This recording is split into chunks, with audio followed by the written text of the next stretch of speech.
Indian medical association இன்னொரு அதிர்ச்சிகரமான தகவலை சொல்லியிருக்கிறாங்க. நாம ஹரியானா ஒரு மாநிலத்தை பத்தி தான் பாக்குறோம். ஆனா இந்தியாவில் இருக்கக்கூடிய ஒட்டுமொத்த மாநிலங்களையும் எடுத்துக்கிட்டீங்கன்னா, இந்த ஸ்கீம் மூலமா அரசு ரீம்பர்ஸ் பண்ண வேண்டிய தொகை கிட்டத்தட்ட 1.21 லட்சம் கோடி. ஆனா கார்ப்பரேட்டுகளுக்கு கிட்டத்தட்ட 25 லட்சம் கோடிய வாராக்கடனா இந்திய அரசு தள்ளுபடி பண்ணிருக்கு. இதெல்லாம் ஒரு பக்கம் இருந்ததுன்னா, இந்த ஸ்கீம்ல எவ்வளவு முறைகேடுகள் இருக்கு அப்படிங்கறத நாம சொல்லலைங்க. சிஏஜி ஆகஸ்ட் 2023ல வெளியிட்ட ஒரு அறிக்கையில சொல்லியிருக்காங்க. என்னென்ன விஷயங்கள் சொல்லியிருக்காங்க அப்படின்னு பாத்தீங்கன்னா, ஃபண்ட்ஸ ஃபேக் அக்கவுண்ட்ஸ் மூலமா மிஸ்யூஸ் பண்றாங்க.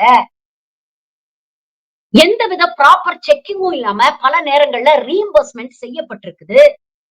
பல இறந்து போன பேஷண்ட்ஸ் உடைய ஆதார் கார்டை வச்சு கிளைம் பண்ணி காசு அடிச்சிருக்காங்க.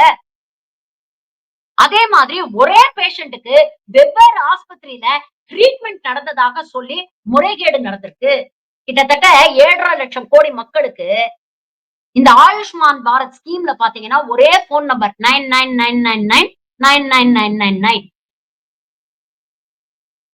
இப்படி ஒரு போலி போன் நம்பரை கொடுத்து போலி பெனிஃபிஷியரிஸ உண்டாக்கி எத்தனை கோடி அந்த அரசியல்வாதிகள் அடிச்சிருக்கிறாங்க அப்படிங்கறத யோசிச்சு பாருங்க.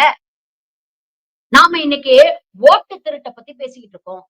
ஆனா நம்மளுடைய சுகாதாரத்தை, நம்மளுடைய ஆரோக்கியத்தை எவ்வளவு மனசாட்சியே இல்லாம இந்த கூட்டம் திருடிட்டு இருக்கு அப்படிங்கறது கொஞ்சம் யோசிச்சு பாருங்க. ஆனா பாருங்க, அரசாங்கம் இவ்வளவு பெரிய முறைகேடு நடக்குது அப்படிங்கறத ஒத்துக்கவே மாட்டாங்க.